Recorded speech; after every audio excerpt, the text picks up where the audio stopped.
post to all of you. So the rest is like, yeah, as it goes on, as it unfolds.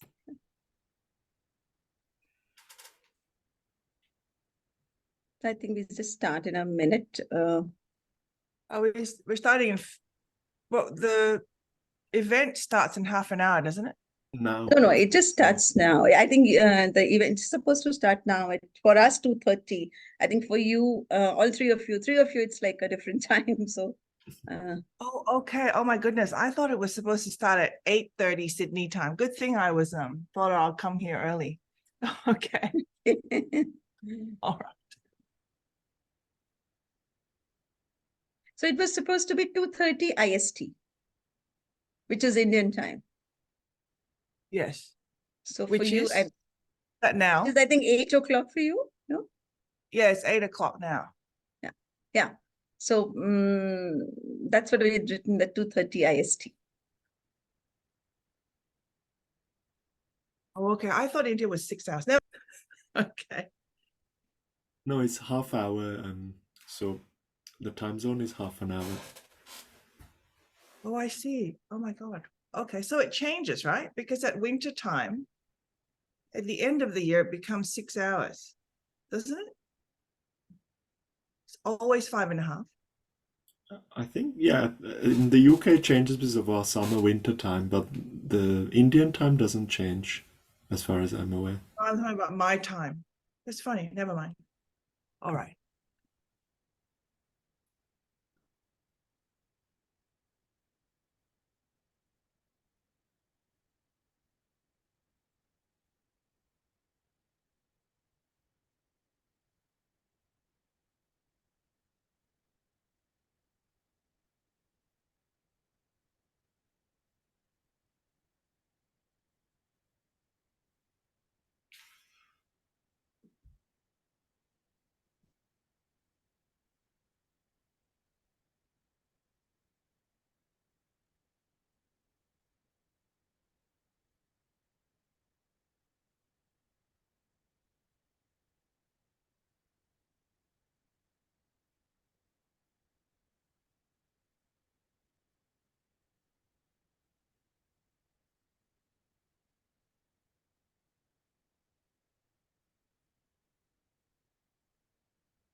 To unmute myself. Yeah. I think we can start. Yeah. Yeah. Okay. Yeah, Zigmay, I think we can start. So just to introduce, Zigmay is like 5th-year student at NLU Delhi. He's very soon passing out, and he's also our student convener for our Center for Alternative Dispute Resolution. So he's just like very soon to become a professional lawyer. So I thought like I'll just have him here to make a beginning. Yes. Thank you, Zigmay. Yeah. Okay, start. Thank you so much, ma'am. And good afternoon, everyone. I hope I'm audible. Yes, you are. On behalf of the Center for ADR at NLU Delhi, I just wanted to extend our heartiest welcome to everyone who has taken the time to join us today. And like ma'am said, my name is Zigmay, and I'm a final year student and also the student coordinator for the center. And today, along with our participants, we also have our wonderful panelists, and I'll quickly canvas over who they are, just for the benefit of everyone. We have Mr. Aditya Singh joining us from White & Case, who has extensive experience in multi-jurisdictional and arbitration-related litigation. We have Mr. Divyakant Lahoti, an advocate on record, who represented Cox & Kings in the recent judgment on the Group of Companies Doctrine. We also have with us Ms. Laina, who is a barrister and an appellate advocate with a significant appellate practice. And she's also recognized as the leading expert in Australia on the interplay between construction and insurance law.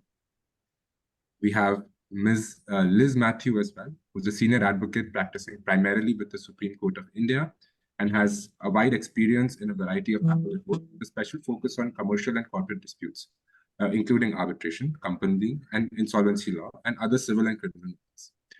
And of course, we have with us Mr. Philippe Kuhn, who has an international practice specializing in cross-border and commercial construction and energy disputes, joining us from London.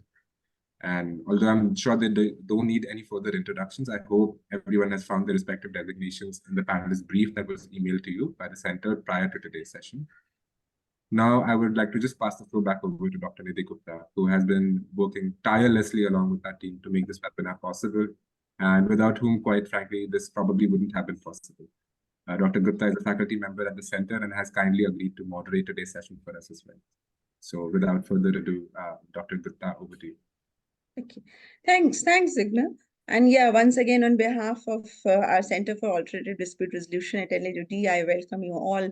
It's definitely, needless to say, definitely a big pleasure to have you all on board to be talking about like something which has become once again a topic of big discussion for global community on international arbitration.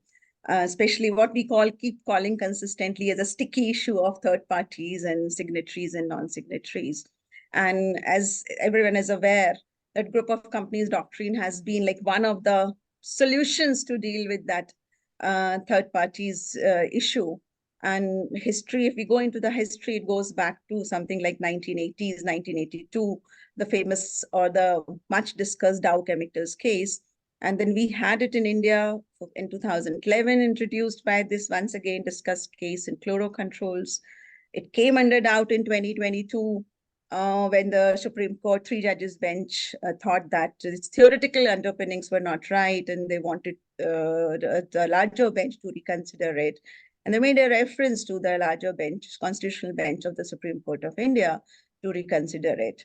And then in December 2022, as Laina said, just before Christmas, the 5 judges bench gave a judgment, their verdict on this very famous case, now very famous, of Cox and Kings versus SAP India Limited.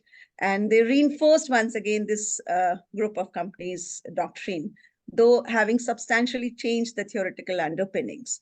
So the 5 judges bench decided to defer from the previous chloro controls only when it went as far to that earlier it had been rooted into parties claiming through or under the signatory. Whereas now the Supreme Court has said that Group of Companies Doctrine is essential, an important solution, but they have tried to root it in what they have labeled as modern commercial reality and a larger understanding of consent, like implied consent. So they've just reinforced it once again. And I thought like it will be useful to talk about is because chloro controls was also hailed as a pro-arbitration judgment. Cox and Kings is also hailed as a pro-arbitration judgment. But at the same time, there are many pro-arbitration jurisdictions which reportedly are not happy with Group of Companies Doctrine. So I thought like here we have to balance probably views of many pro-arbitration judgments. And also I thought that it may be necessary to take this discussion further for the idea of harmonization in international arbitration, which is supposed to be very important. So in that context, I just have decided to put it together. So yeah, as we've been discussing, we will talk about the judgment. So I would request Divyakant and Liz, maybe in quick succession, to explain us the judgment. But I would also at the same time want to like raise this question or ask your opinion as to, would you want to endorse the idea that this judgment is a way shown by the Indian Supreme Court as to how to deal with the problem of third parties in international arbitration? So not merely as one judgment, but an important pioneering or a path-breaking kind of a solution to this problem. So I think first, Divyakant, you might want to take it, and then probably Liz can come over. Yeah. Much for giving an introduction to the topic. And before we delve into this issue of Group of Companies Doctrine, which has now been expanded in Cox and Kings judgment, it would be beneficial for our audience to understand why the matter was referred to a larger bench of 5 judges by the 3-judge bench of the Supreme Court on the issue of applicability of Group of Companies Doctrine on a non-signatory to bind them to arbitration. Now, the Group of Companies Doctrines provides that an arbitral agreement which is entered into by a company within a group of companies may bind a non-signatory affiliates if the circumstances are such to demonstrate the mutual intention of the parties to bind both signatories and non-signatories to an arbitration. Now, this doctrine is called into question purportedly on the ground that it interferes with established legal principles such as party autonomy, privity of contract, and a separate legal personality. The Group of Companies Doctrine in the context of a corporate structure was formulated, I think, for the first time by ICC tribunal in the case of Dow Chemicals. ICC tribunal emphasized on the factors such as conclusion of a contract, performance, termination of the contract, which indicates common intent of the parties, which would be crucial to determine the applicability and scope of arbitration agreement to third parties. Now, however, globally, the group of countries is not carved in stone, since several jurisdictions have questioned and rejected the rationale and the scope of application of this doctrine.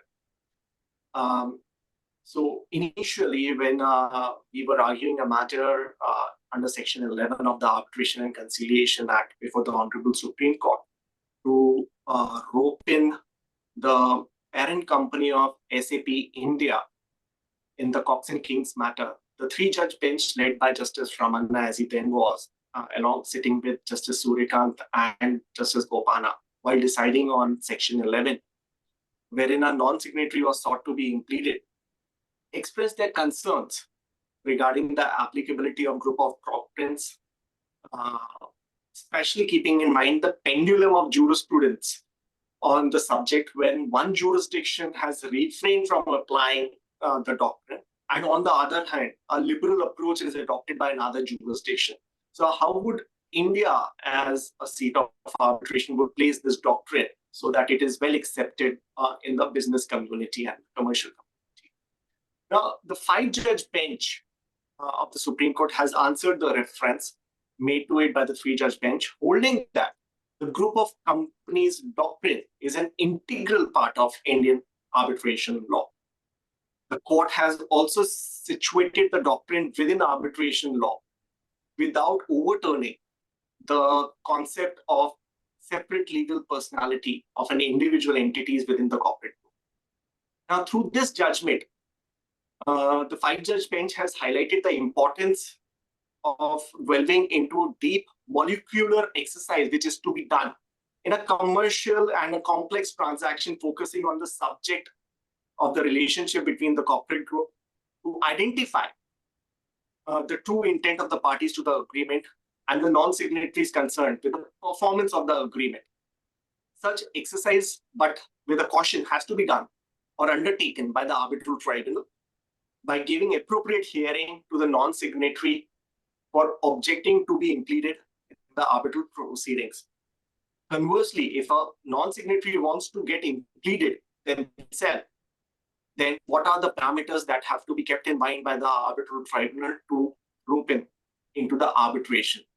Now, the court in that context opined that in the case of a joinder of non-signatory parties to an arbitral agreement, there could be two scenarios which may prominently emerge. Number one is that a signatory to an arbitration agreement seeks joinder of a non-signatory to the arbitration agreement.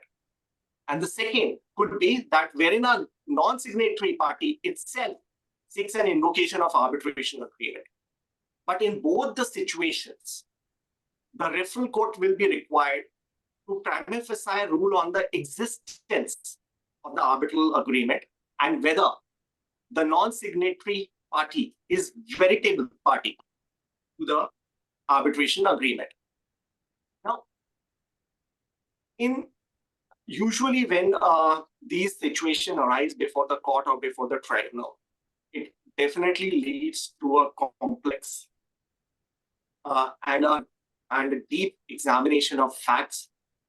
The referral court should leave it to the arbitral tribunal to decide whether a non-signatory is needed to be a party in the arbitral agreement on the basis of the factual evidence and the application of legal doctrines. The tribunal can delve into factual, circumstantial, or legal aspects of the matter to decide whether the jurisdiction extends to a non-signatory or not. In the process, the tribunal ought to comply with the requirements of principles of natural justice, that is to give an opportunity of hearing to a non-signatory to be roped in or not by clearly delineating what should be the code of conduct and what should be the parameters within which such non-party can be or cannot be roped in. This interpretation also gives a true effect to the doctrine of competence, leaving the issue of determination of true parties to an arbitration agreement to be decided by the arbitral tribunal. Now, under Arbitration Act of 1996, Section 16 gives that competence to the arbitral tribunal to decide on its own jurisdiction. And to decide on its own jurisdiction would also include within its facet whether a third party can be joined as a party to that arbitration or not. So in essence, the Supreme Court has placed the conduct and the intention of signatories and non-signatories on a pedestal. This approach, according to me, also aligns to an overarching goal of fostering a pro-arbitration environment, even when multi-parties, including non-signatories, are involved. Now, the judgment of Cox and Kings gives a bifurcation. What was the approach of Indian courts prior to the judgment of Crollo control, where they have given importance to there should be a direct relationship with the signatories. There should be a direct commonality of the subject between the parties and the composite nature. However, post Crollo control, the courts have been liberal to induct a non-signatory to arbitration agreement. Now, after analyzing the entire gamut of case laws and the position of law in different jurisdictions, including Switzerland, England, Singapore, Australia, the court said that under Indian arbitration scenario, we have to maintain a situation or a position where Indian law is to be applied and where the Group of Companies Doctrine within its confine as laid down in Supreme Court and Cox and King is to be applied. So the Supreme Court said in this judgment ultimately concluded in saying that the High Court or the Supreme Court at the referral stage under Section 11 of the Arbitration Act must leave it to the arbitral tribunal to decide whether the non-signatory are bound by the arbitration agreement or not. Secondly, it says that the parties as defined under Section 21H, read with Section 7 of the Act, includes both signatory and non-signatory to the arbitration agreement. Whereas judgments which are prior to Crollo control says that parties would only mean the persons who are party to the contract. So this is a major departure from the previous position of law and the current position under the Cox and Kings. Then Section 7 of the Arbitration and Conciliation Act does not exclude the possibility to bind third parties. And the principles of piercing the corporate wheel, which are certain principles adopted by US courts to bind non-signatory to arbitration, cannot be made basis only for the application of Group of Companies Doctrine under Indian scenarios. Now, it also says that this group of companies has an independent existence as a principle of law, which stems from a balanced reading of Section 21H and Section 7 of the Arbitration and Conciliation Act. But while applying that law, the court has cautioned the arbitral tribunals or the referral court to also apply the principles which have been laid down in the judgment of ONGC versus Discovery Enterprises. And then the court says that while doing all this, we depart from the principles which are enunciated in Crollo control, and said that the law which has been laid down in Crollo control is not a good law. And arbitration, the last thing which it says that the arbitration agreement must be signed, but must be written, but need not be signed. So these are the parameters through which the court has made a formula to apply the Group of Companies Doctrine, which will give rise to a lot of consistency in the arbitral jurisprudence in India. These are my opening thoughts on this judgment. Liz, if you can take it forward from there. Thanks, Divyakant, for that very comprehensive and crisp opening, which I think explains the contours of the judgment very, very clearly to everybody listening in. So that makes my job much simpler. So let me just go right into the judgment. What I have culled out, it does. It came at a time, I think, where there was a lot of confusion as to what are the limits of whether the Group of Companies Doctrine, I think after chloro control, had been employed by courts. But the manner in which it was being employed by each court was different, where in between there was this, the Canfin judgment had taken it to another level, whereby simply being a part of a single economic entity, you could have been roped in as a group company in an arbitration, which was really diluting the concept of privity of contract and the basic tenets of what arbitration does. Because as we know that arbitration is consensual and a deviation from what is a traditional litigation pattern, which you go into with consent. So consent was absolutely necessary. So there, even in when the Chief Justice Ramana in his referral order had conceptualized, had spoken about the fact that, you know, when Group of Companies Doctrine becomes just simply economically expedient while bypassing what is fundamental jurisprudence of arbitration, is that the manner in which the doctrine is to be applied. So I think it was necessary for an authoritative judgment to be given by the Constitution bench, which lays down the path for the manner in which it is applied. And to that extent, I think Cox and King judgment is path-breaking, has analyzed every part of the Arbitration Act, analyzed the judgments, and given us a road forward. But according to me, this is just a road forward which has to be worked out in individual cases. So what it, according to me, does is that it preserves privity of contract, separate legal corporate existence of a company, but in certain exceptional cases, and I would think that it is only in certain exceptional cases and not something that is routinely applied to just simply draw non-signatories to an arbitral process, because then that dilutes the arbitral process.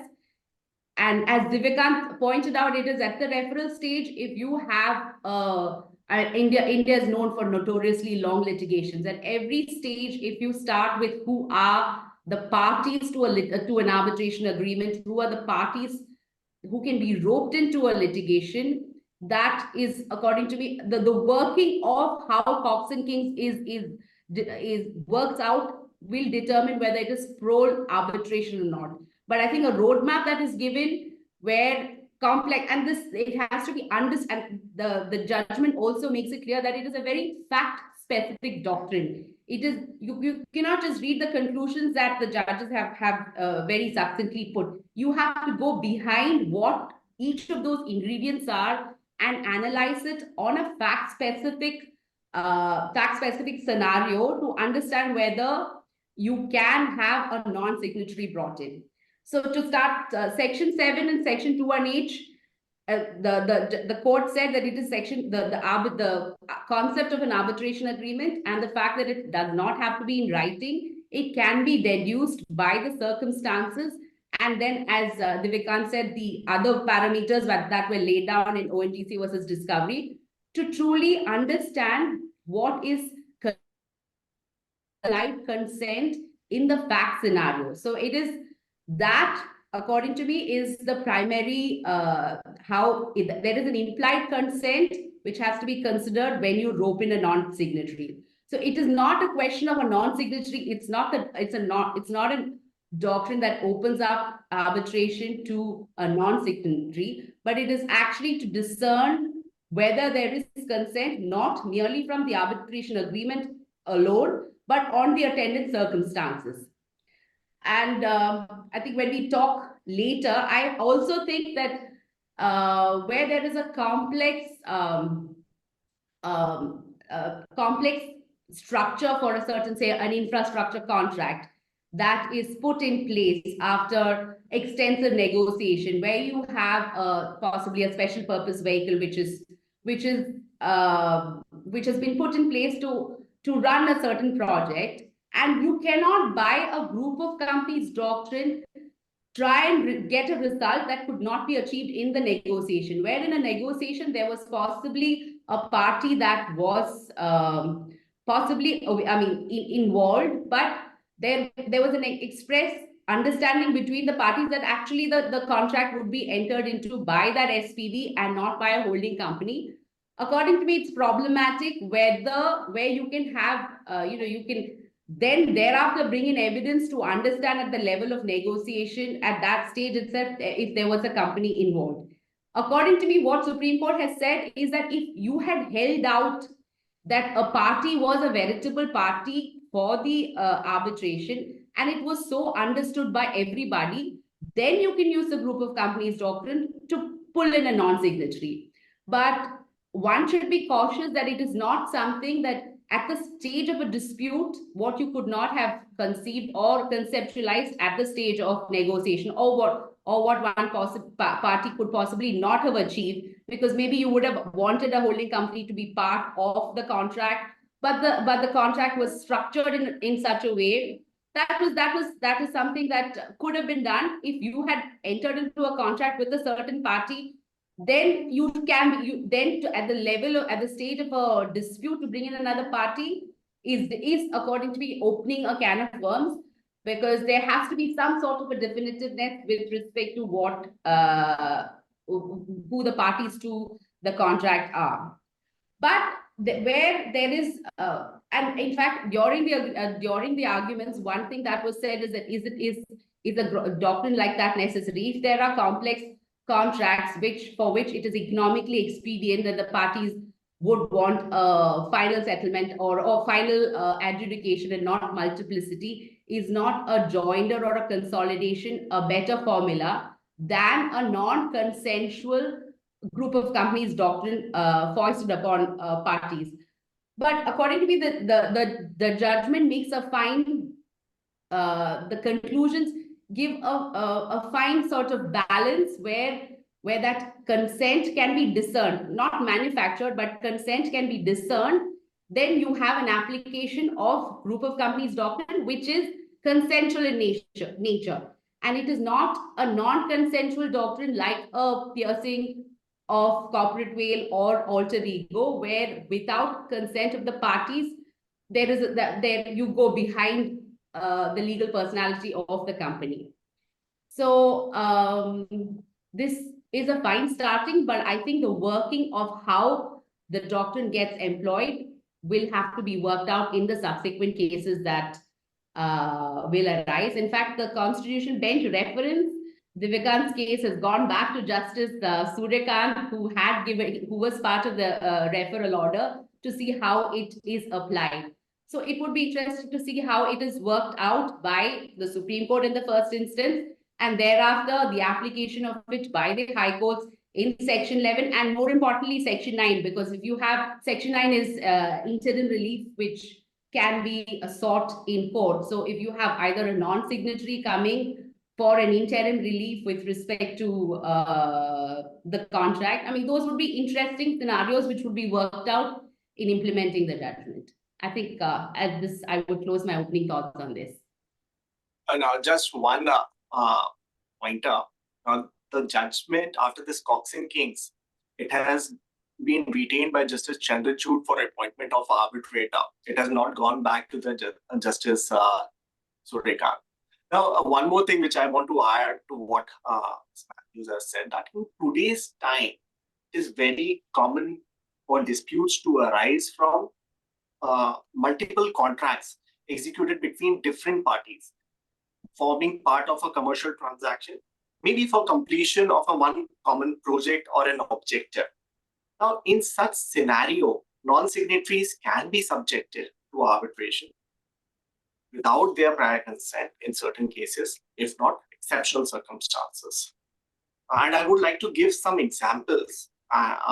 In fact, one of the examples is the case of Cox and Kings versus SAP. Other examples could be real estate projects concerning landowners, promoters, developers. Another example could be software licensing, where software is owned by a parent company in a foreign jurisdiction, but the same is licensed to an end user by a local subsidiary. Another example could be hardwares under the OEM, where the original equipment of the hardware is produced or manufactured by a foreign entity, but which is supplied to the end user by an Indian subsidiary of the OEM. Then the questions would come when there is lack of services or there are defects on those manufactured goods. In such scenarios, whether an Indian party or a party who is the beneficiary of that particular contract can rope in the principal employer or the principal company, which is the parent company, may not be a non-signatory. Now, this amounts to a composite reference and consolidation of related arbitral proceedings. The purpose behind Cox and Kings, to my understanding, is to prevent multiplicity of proceedings and to serve the ends of justice. This can also be one of the considerations to invoke the principles which has now been crystallized in Cox and Kings. These are my additions to what Liz has said. Ma'am, to you. Yeah, thanks, Divyakant. Thanks, Liz, for setting up this very detailed and a very at the same time a comprehensive context, and also to rooting it in the law. So I guess for Philippe, Laina, and Aditya, coming from different jurisdictions, probably you get an idea that in India we are celebrating this judgment as saying that it brings in something very positive to the world of international arbitration. And it should be seen as a solution to deal with the problem of third parties in the commercial, big multi-party and commercial complex contracts, and which is like a norm rather than an exception. Yeah. So before I go to Philippe and Aditya, who I think represent the jurisdictions which purportedly don't like GOC or not seen to be supporting, I would want to hear from Laina as to what is the view in Australia as to how is that doctrine perceived there, and especially with respect to third parties. Is there any other solution apart from GOC if the Australian jurisdiction prefers? So to you, Laina. Oh, okay. Well, the Australia was, I think, thought they were radical enough when we handed down the judgment of Reinhardt and Hancock prospecting, which is referred to in the Cox and King judgment, where we extended the definition of party by looking into what exactly through or under means. And that judgment hasn't really been, I think, widely, it's there. I've tried to apply it and the arbitrator refused to apply it in my client's favor to join a subcontractor, a subconsultant to the proceedings as a third party. And the problem really is because of the issue of the lack of privity of contract. And the problem with the Group of Companies Doctrine, as I see it, is that it emanated from France, which is a civil law country, which subscribes to the subjective law of contract, the subjective theory of contract. And a key element of that is that you look at the subjective intention of the parties. And in the Group of Companies Doctrine, what we're really looking at is the mutual intention of the parties. And according to the Supreme Court justices, you do this by looking at the conduct of the parties during the formation stage of the contract. That's fine. And then one statement that really confused me when I was reading the judgment was that, I think it was I don't know the names, but the justice who had the singular judgment by himself, I think his honor said that you discern the subjective intention by looking at the objective manifestation of the conduct of the parties. I don't really know what that means, but to me, it seems like he's trying to say, well, it's really, you can discern the subjective intention by looking at the objective, what a reasonable person would conclude from looking at the conduct of the parties, which is really the objective theory of contract. But if you're in Australia, when we are trying to decide whether or not a contract has formed, we never allow pre-contract conduct. It's just inadmissible. I spent a lot of time objecting to evidence being admitted of pre-contract conduct and negotiations, etc. And so I can see that for Australia, you're applying the common law theory of contract. We would have a huge difficulty in being able to apply this group of companies doctrine.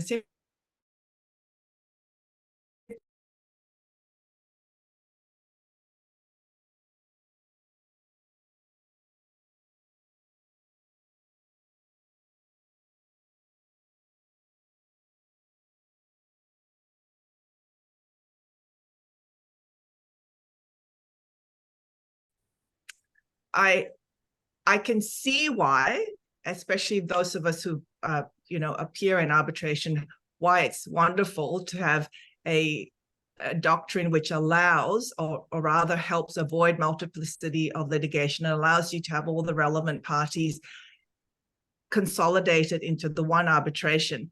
But I just cannot see how we can use a doctrine which emanates from a civil law country, which is a completely different theory of contract, and somehow make that apply through the common law anyway, to say that we can now apply this. I mean, perhaps legislation might be needed if we want to adopt a doctrine like this, because it is, after all, only a doctrine that's used in international arbitration. But at the moment, with the some of the commentators having enough difficulty with the extension of the definition of party through the High Court extending what through or under means in this Reinhardt and Hancock prospecting case, I just see that it will not be well received, at least in the short term, a group of companies doctrine in the way it has been developed in the civil law countries. And also when I'm reading the judgment, I don't actually know what their honors mean. I understand in theory what they're saying. We're trying to discern what the mutual intention of the parties are. And of course, if they've all negotiated the contracts and the only thing that's missing is the signature of one of these parties on the document, and it's clear from the document, on the face of the document, that that party was intended to be a signatory to the document, but the signature has just not been executed, and the party then goes on to perform the contract, etc., then I can see from their conduct, just applying common law principles, that that party can be said to actually, by their conduct, have accepted the terms of the contract and can be said to be a party to the arbitration agreement. But in circumstances where we're having complex contracts where there's no indication at all that this third party was ever intended to be a signatory to the party, to the contract, then I have difficulty seeing, at least, well, actually, I have difficulty in seeing how a common law country like Australia would embrace a doctrine like the Group of Companies Doctrine. Okay. Is how I see it. Okay. Thank you, Laina. That's really, really very interesting, and puts in a very different perspective to us what we have been saying in India about this doctrine and judgment. So we already have a voice very strongly from a jurisdiction which says that there might be a difficulty in accepting it. And you also said that we might even need a legislation in Australia to be able to. I mean, that's right. But I mean, it's all the merits of the doctrine there. I mean, but it's basically along the lines of what the three bench of the Supreme Court, the judgment that was handed down in 2022. I mean, all the for and against is all encapsulated in both of the Supreme Court judgments. And I can see why you have embraced it, because it is definitely practical.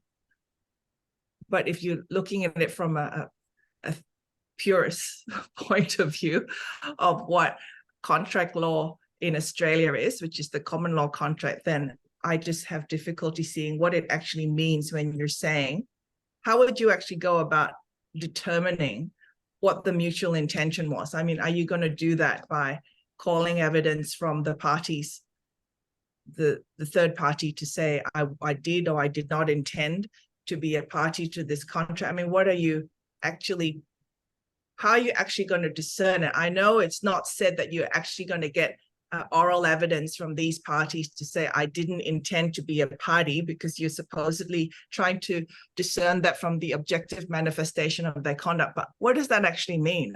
I think the practical application of that will be quite difficult.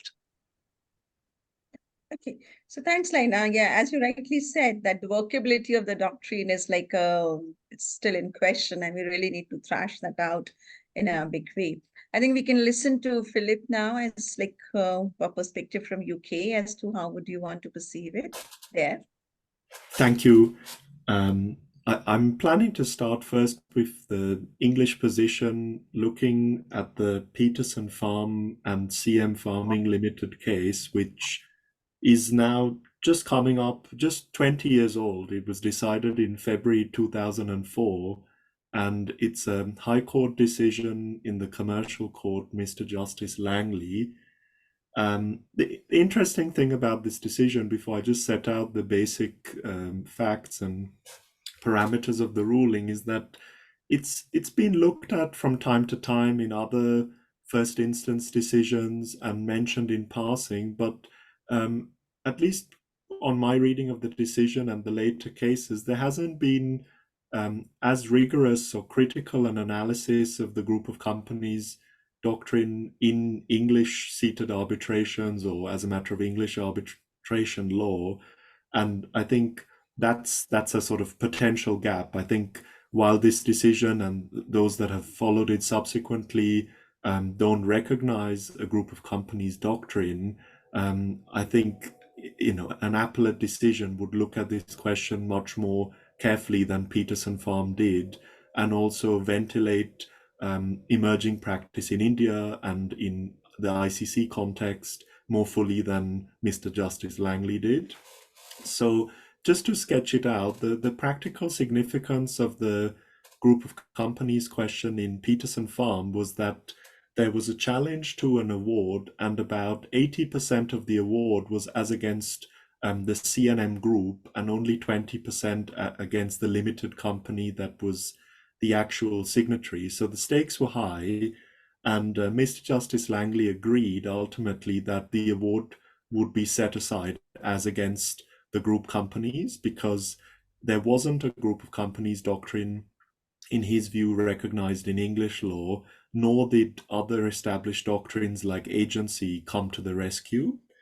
And the problem with the decision is that actually the underlying law of the contract was Arkansas law, so the law of a US state, and the judge ended up analyzing this question as a matter of English law only because the parties didn't file or choose to call experts on Arkansas law to give oral evidence. So then what we call the presumption of similarity applied. So the judge proceeded on the basis that Arkansas law and English law are the same.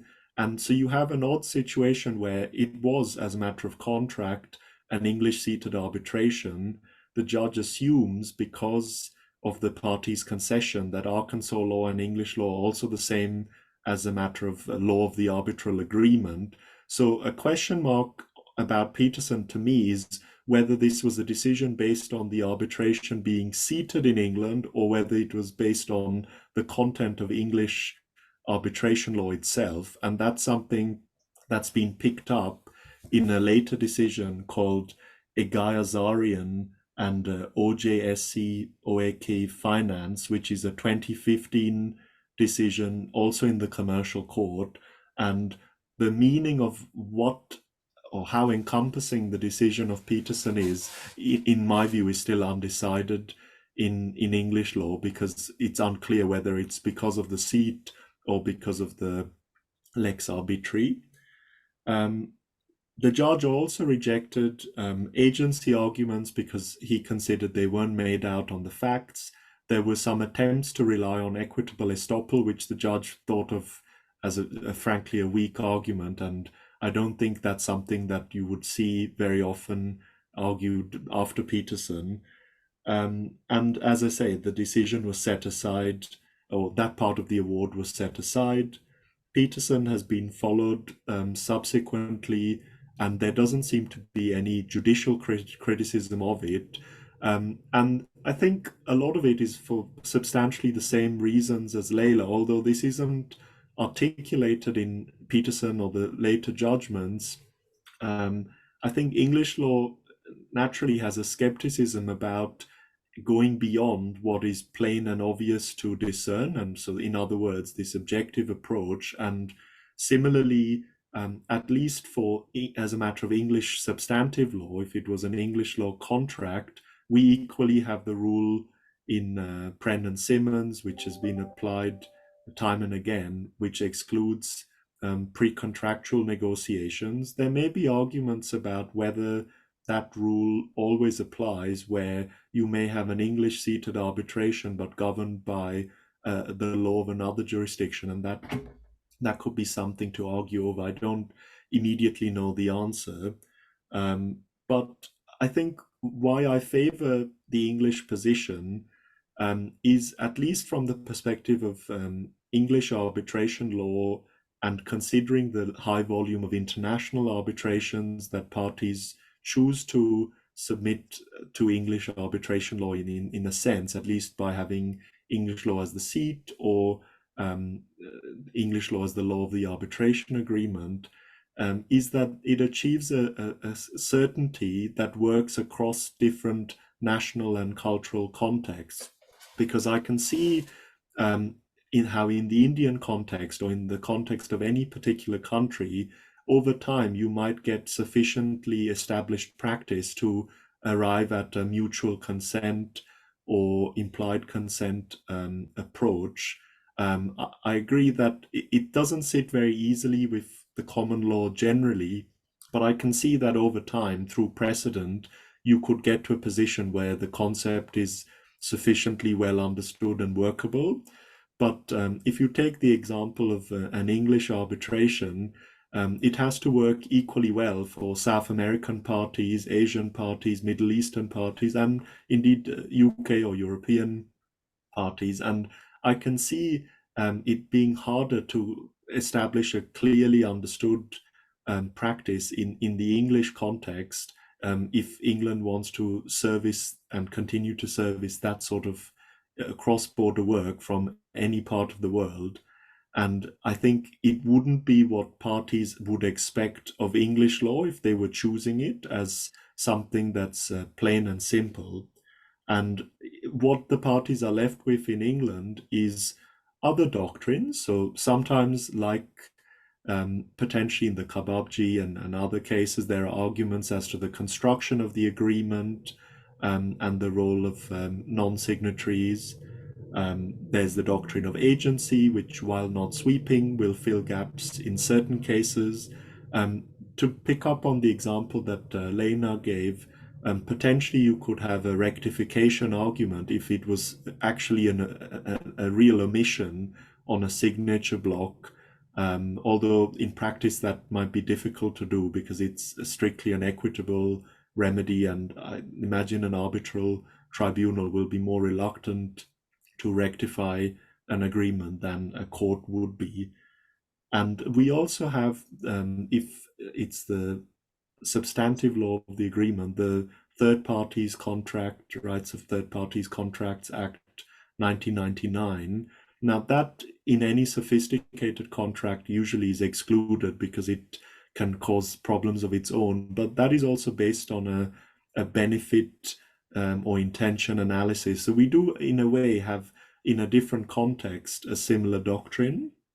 And lastly, piercing the corporate veil and assignment are further options. But just to sort of wrap up very quickly, the English law position is well settled. I don't really see any immediate appetite for the Group of Companies Doctrine here. And I think we would, like Laina said, in the Australian context, also struggle to come up with a coherent jurisprudential underpinning for it, or a theoretical underpinning, and it could contradict a lot of the more established common law doctrines and our approach to contractual interpretation.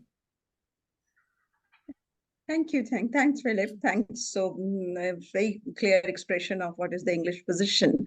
And yes, we have one more jurisdiction which is not willing to accept this doctrine. So before, I think I can move on immediately to Aditya to hear his view from Singapore jurisdiction. Sure, thank you. So look, I think Singapore, the position is not very different from what it is in the UK. The Singapore courts have followed the same logic, have cited the same decision that was referred to by Philippe. And it sort of begs the question, right? If Singapore, the UK are seen as arbitration-friendly jurisdictions, then why is it that this doctrine, which is being sort of hailed in certain circles in India, is not adopted in these places? And I think it's sort of important to understand that when we talk about being arbitration friendly, it does not mean promoting arbitration at all costs. Arbitration friendly means that the courts in your country are supportive of arbitration when parties choose arbitration, that they respect the integrity of the arbitral process when the parties have agreed to arbitrate their disputes.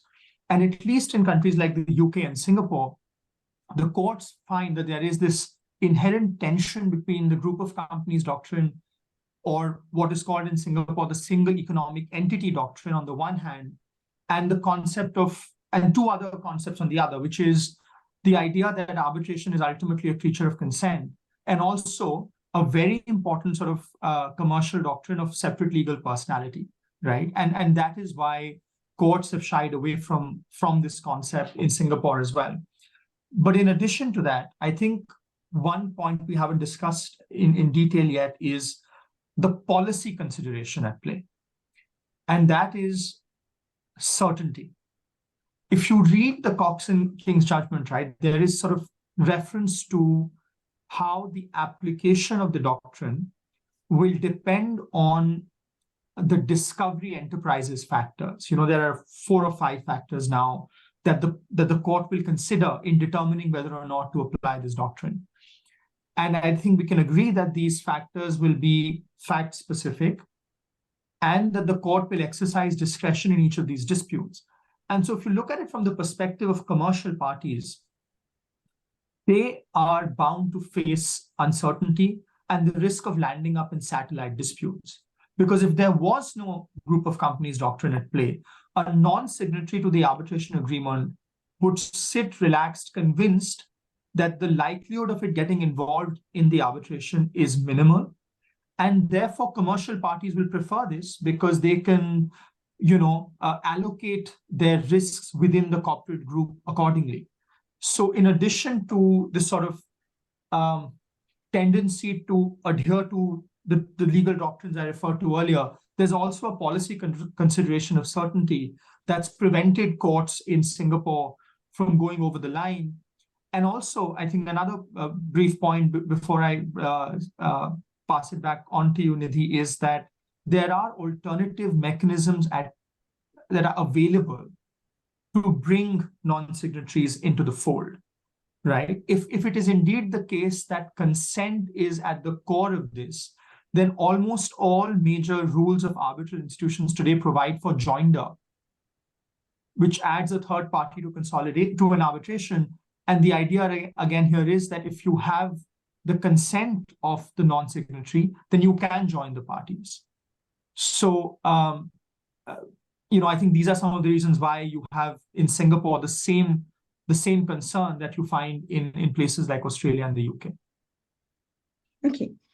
Okay, thanks, Aditya. So I think it brings us to a very, I would say a very interesting position that while in India, we are like really, as I said earlier also, we are celebrating this judgment as something which is showing way for dealing with multi-party disputes and arbitration, but that's not how many jurisdictions in the world seem to be thinking, that they seem to be like thinking Cox and King's judgments or the Indian position as like something which, as Aditya very rightly said, as not a recipe for certainty. And also, though we are a common law country in India, also we label ourselves a common law country. But then we have like Australia and UK also as common law countries, jurisdictions, and they also don't see a place for this doctrine. So my next question would be maybe Divyakant to you, for you to reflect as to, in that scenario, doesn't it make, like, if we say that India is a country which accepts this doctrine, and which is like there is a probability for non-signatories to be impleaded or to be roped in. So will that not affect the chances of India being a seat of arbitration in that scenario? Because if parties are choosing India as a seat of arbitration, so then it becomes highly possible for a non-signatory to be roped in. And then there might be problems in enforcing the award in different jurisdictions. So just would want to have a quick view on that. Right. Well, I agree that that's one of the perspectives to look at the judgment. And I'll definitely say that it is not humanly possible to encompass all situations under the sun which may arise in future to be doctrinated into a judgment. Definitely, Cox and Kings is not an issue of all ills, and the judgment indeed leaves several questions and concerns which remain unanswered. Now, while the court has sought to put at rest the broader substantive question of existence of doctrine of group of companies under Indian perspective, one cannot rule out a further wave of litigation surrounding the application of the doctrine to the specific circumstances arising from a transaction involving corporate entities. Now, the issues in respect of liability of a non-signatory in respect of a specific performance of a contract, maybe damages or compensation for want of any agreement between a signatory and a non-signatory. Another issue could be from the perspective of a non-signatory itself in respect of choice of law, seat of arbitration, appointment process of arbitral tribunal, amongst others, have not been answered, which would put a non-signatory at a disadvantageous position. And certainly what Aditya said, that they may be taken by surprise by application of this doctrine. Such issues would arise in both scenarios when a third party is sought to be impleaded, or when such third party wants to initiate or to be part of an arbitration. The judgment is also silent on the stages at which such non-signatory can be arrayed as a party to the arbitral proceedings, apart from a referral stage. Such stages could be that the non-signatory be impleaded before the final arguments, or before the commencement of trial or framing of issues, or alternatively before filing of statement of defense or counterclaim. And further important issues of limitation and confidentiality in respect of non-signatory have remained untouched in the judgment, and probably we will see another layer or wave of litigation concerning these issues which may come up in future.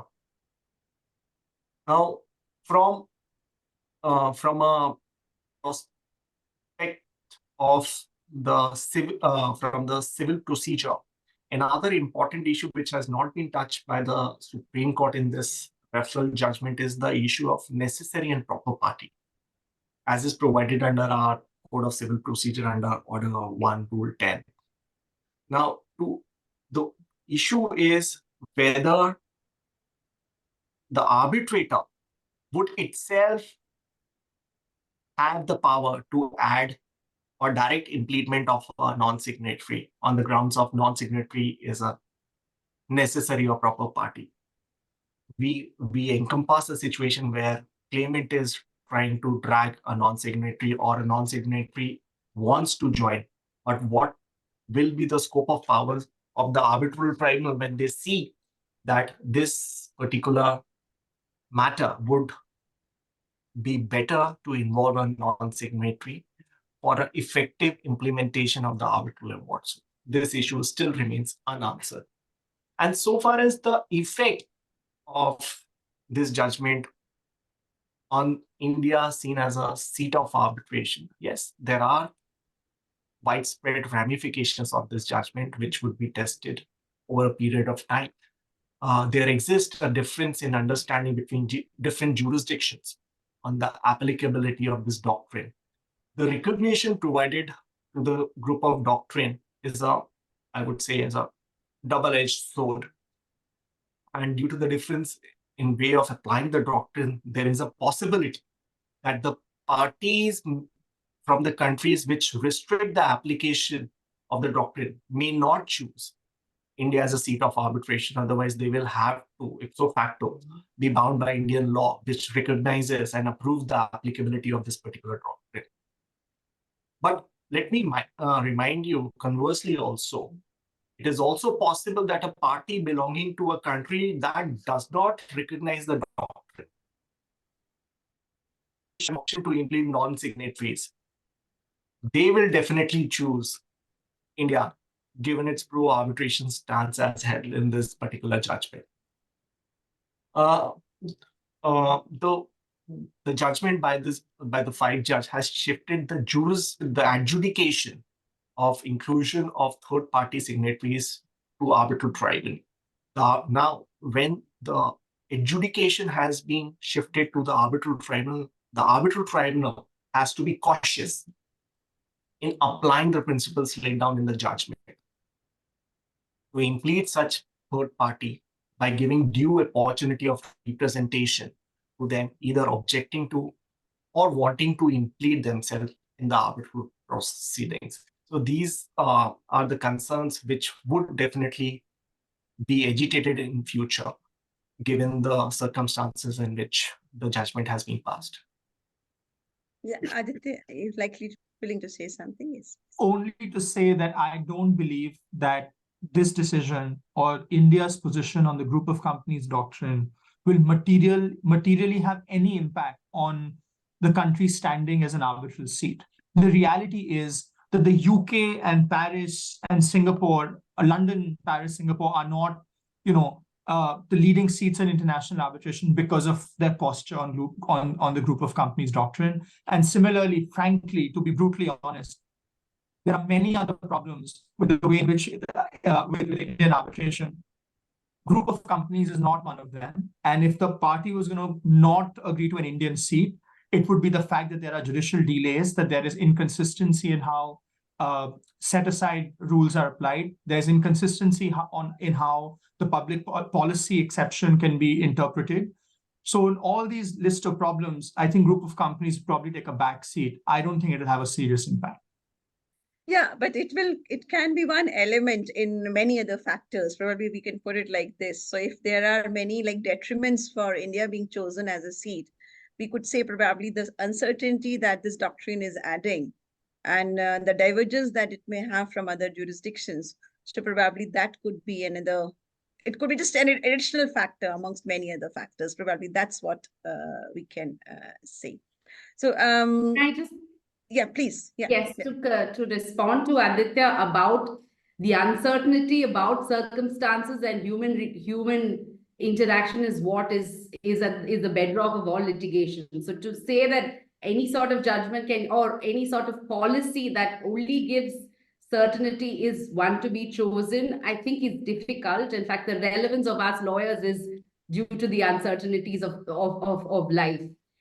But I feel that as far as the Cox and King judgment has shown a flexibility of courts in India to understand the complexities of and commercial realities of today, and therefore tried, and this is not in every situation, but the fact that the court, the Constitution bench of the Supreme Court has delved into it in detail and given a sort of roadmap, I think is a positive outcome with respect to arbitration law in India, because it from where Sukanya, where there was no space at all with respect to any sort of going behind the contract to have a non-signatory, to understanding the reality of a complex commercial situation and building space for it. I think the exercise that has been done by the Constitution Bench of the Supreme Court is path-breaking. And I mean, it is, of course, I understand that most of the common law jurisdictions will not open up.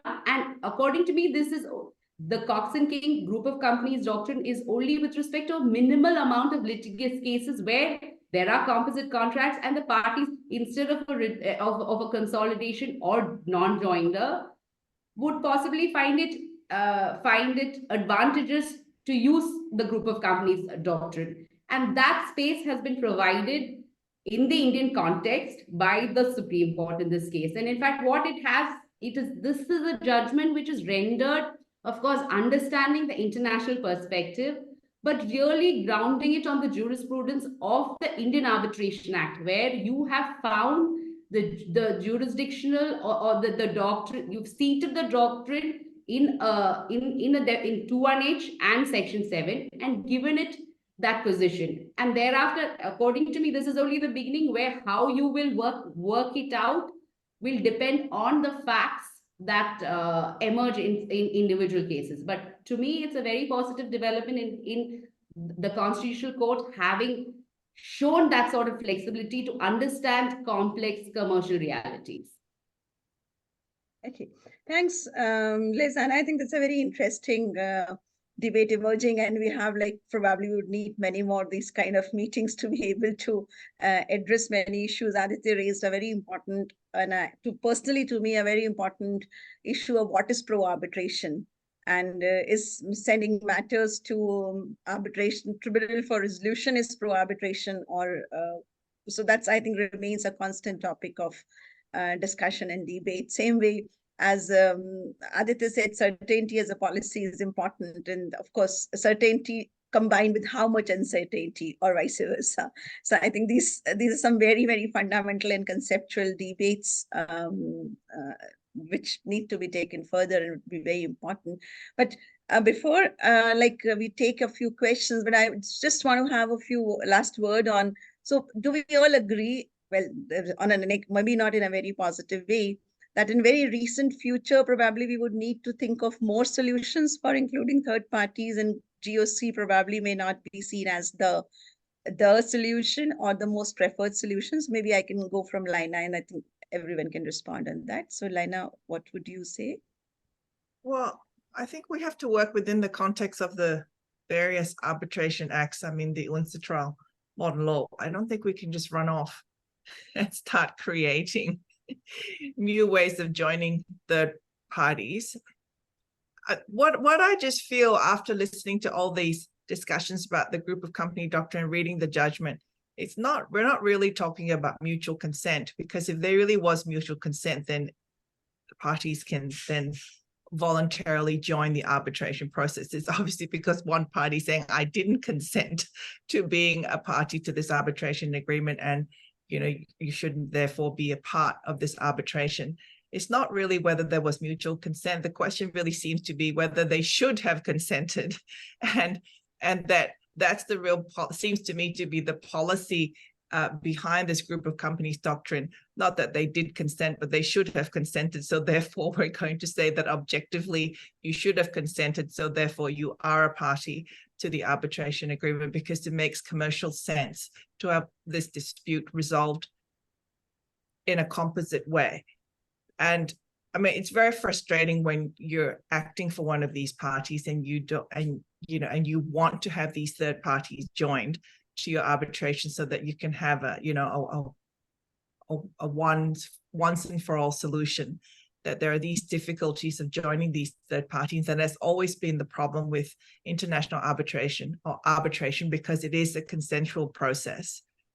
That I think it just goes back to at the negotiation stage, that the parties think hard about who might be involved in if a dispute arises, which parties you might actually want to be included in your arbitration agreements, to make sure that that your house is set up properly, that you think about your arbitration agreements, your cascading arbitration contracts and whether there should be arbitration agreements that will kick in the event of a dispute arising, that the solution, I think, really has to come from the drawing board before any dispute arises, at the time that you're negotiating your big projects, to think about, at that stage, what kind of dispute resolution mechanism you want to adopt.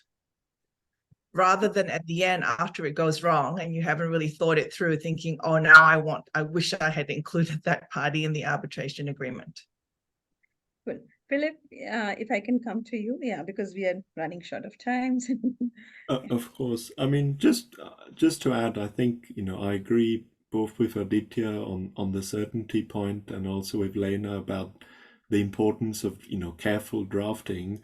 I think another aspect of this isn't just certainty, but also coming back to the Peterson case, there's a sort of justice question, because if you can suddenly join all manner of additional parties, so particularly on the respondent side, you're casting the web of your losses much more widely than the original contracting parties might actually have agreed to. So, in the Cox and King case, what was, fairly modest loss suffered by the immediate contracting party, in this arbitration, the claimant suddenly recovered 5 times more because it suddenly claimed the entire group's losses. And that's something that, it disturbs or distorts the risk allocation and can really spiral out of control. And there may be other ways, such as the remoteness doctrine in English law and in other systems to deal with that. But it seems another reason why in many cases, if you haven't put your name there, if it's a sort of sophisticated contract, that should be, at least in practice, and I think working with the Cox approach, a very strong indication that it probably wasn't intended. And I think it goes back to the point Laina was making about, how do you decide what the contract was and who the parties were. And I can see, some scope for departing from that in the arbitration context, but the more you do so, the more you also change the wider architecture of the agreement. Thank you. Thanks, Philippe. Aditya, very quick word, last word on this. You've expressed your views very clearly, but still. Frankly, I have nothing to add. I think we should invite questions from the audience. Maybe if you have 5 minutes, maybe take a question. Yeah, okay. So, Urja, do we have 1 or 2 questions? Probably that's what we can take.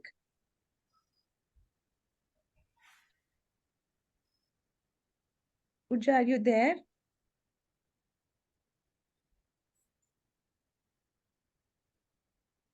Is there a question function? Is there? So, Anshprit, do we have some questions? Hello, everyone. For now, we haven't received any questions, but I would request the participants, if there are any questions, please drop it in the chat box and the panelists can maybe address it there. Okay. Well, maybe it was too engaging a discussion to be able to put questions for the participants. But in the meantime, I think I guess I personally also had this view when we were reading about Cox and Kings, more as an academic view rather than a practitioner's view, that its judgment, if you really have to criticize it, probably we'll say it gives more consideration to justice and equity and satellite litigation rather than consent. And it was stretching the idea of consent a little bit too much to make it match to avoiding multiplicity of proceedings. I think that seems to be the view emerging from all what I heard from all of you, in the sense that in many jurisdictions, it will be very difficult to accept this doctrine. Or another word, probably I can put it, and I would really want Divyakant and Liz to react on this. Can we probably say from the Indian context that this doctrine has to be dealt more as an exception rather than as a rule, or as a norm rather than as a rule? Only when in extreme circumstances, when the court sees that, yes, it is really important to include a non-signatory for the resolution of this dispute, or for the effective resolution of this dispute, then only it should be deployed rather than this being used in every other dispute. But that was the sense I got when I read the judgment. It's an exceptional circumstances situation when all the pieces fall into place. It's not Right. it's not a run of the mill. The judgment clearly described this doctrine to be used in such exceptional circumstances. Plus, they have also give a word of caution to the arbitrators that when you have to use this doctrine, we should not unnecessarily drag a third-party non-signatory who did not give consent at the time of either forming of the contract or execution or during the termination. So yes, it's a way forward. Indian courts are known for its dynamism and organic growth of law. So that's this judgment is also epitome of. Okay, let's finally, like, I think I before also- we close. I right from the beginning, I have also been saying that this is ingenuous and to be used only in certain exceptional cases and not in every other case. It is only with just, and that is how Supreme Court has laid down the contours of it. So I think it will only be in very, very exceptional cases that you would use it. Okay, great. Thank you. So thank you for a very, very exciting discussion. I would just give chance, Anshpreet, to, in whose name we all were signing in, as to like just very quickly give us a word of thanks. Yeah. Right. First of all, I would like to thank everyone for their participation in this session today. It was wonderful to hear your diverse perspectives on the doctrine, the intricacies of the doctrine, and especially when we have a panel where people have differing views and we can engage and then critique how the doctrine must be applied in the context, even in countries where it is still not developed. How can, if they want to accept the doctrine or adopt the doctrine? I would like to extend my gratitude to the esteemed panelists, Aditya, Divyakant, Liz, Laina, Philippe, and our moderator, Dr. Nidhi Gupta, for their views on the discussion. And it has definitely contributed to a deeper and a crucial understanding of the topic. I would also like to thank our organizing team for their hard work and dedication in putting this out. And it's been a pleasure to organize this webinar at such a short notice. And therefore, it's again, we are really grateful for your participation in this. As we conclude, let's remember that learning is a continuous journey. I hope today's webinar has sparked new ideas and inspired you to delve deeper into the complexities of engaging a non-signatory in the arbitration proceedings. Again, thank you for your participation, and I look forward to our paths crossing again in the future. Until then, stay curious, stay engaged, and keep exploring the horizons of international arbitration. Thank you. Thanks a lot. Thanks, everyone. It's been a real pleasure. Thank you. Thank you.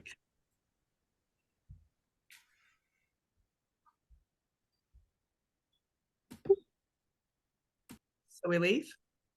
Yes, please. Thank you. And a very happy new year to you. Yes, thanks. Bye. Yeah, thank you. It was really nice. Yeah. Thanks, Laina.